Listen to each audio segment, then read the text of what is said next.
On June 9th, Microsoft shipped the largest security update in its history. More than 200 fixes in a single patch Tuesday, a record. If you run the IT for a bank, a credit union, or a mortgage company, the headline is not any one of those fixes.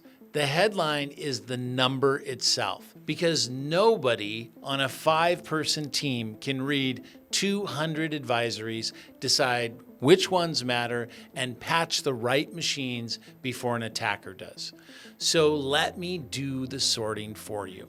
More than 200 vulnerabilities. Counts run from 206 to 208. But either way, it is a record. It dwarfs the 137 that made May feel big. More than 30 are rated critical, and most of those are remote code execution. An RCE is the flaw that lets an attacker run their own code on a machine they do not own. 3 of them were public before the patch existed. Those are the 0 days.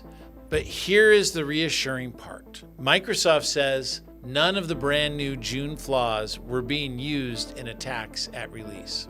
There is one exception, and it deserves your attention. A flaw in on-premise Microsoft Exchange Server, in Outlook Web Access.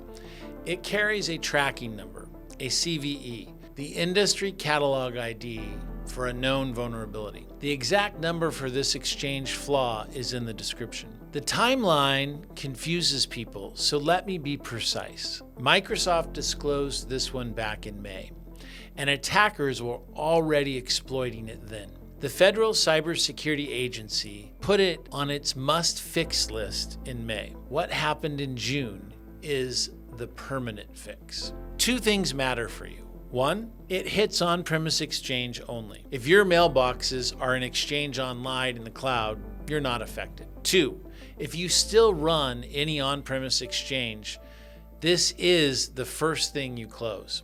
After Exchange, look at the 3 flaws rated. 9.8 out of 10, near the top of the scale. The most serious is the Windows kernel.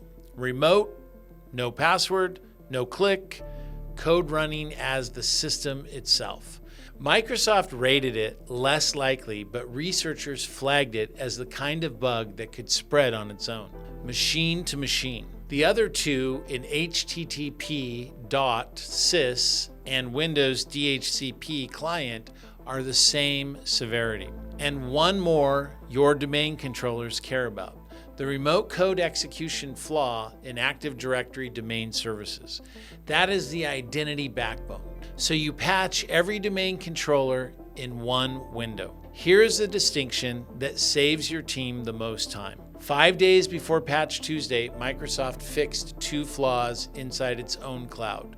1 in Microsoft 365 Copilot, 1 in Exchange Online. Both repaired inside the service. There was nothing for you to install. That is the line that matters every month. The services Microsoft hosts, Microsoft patches for you. The software you run on your own machines, on-premise Exchange, Windows, Active Directory, those are yours.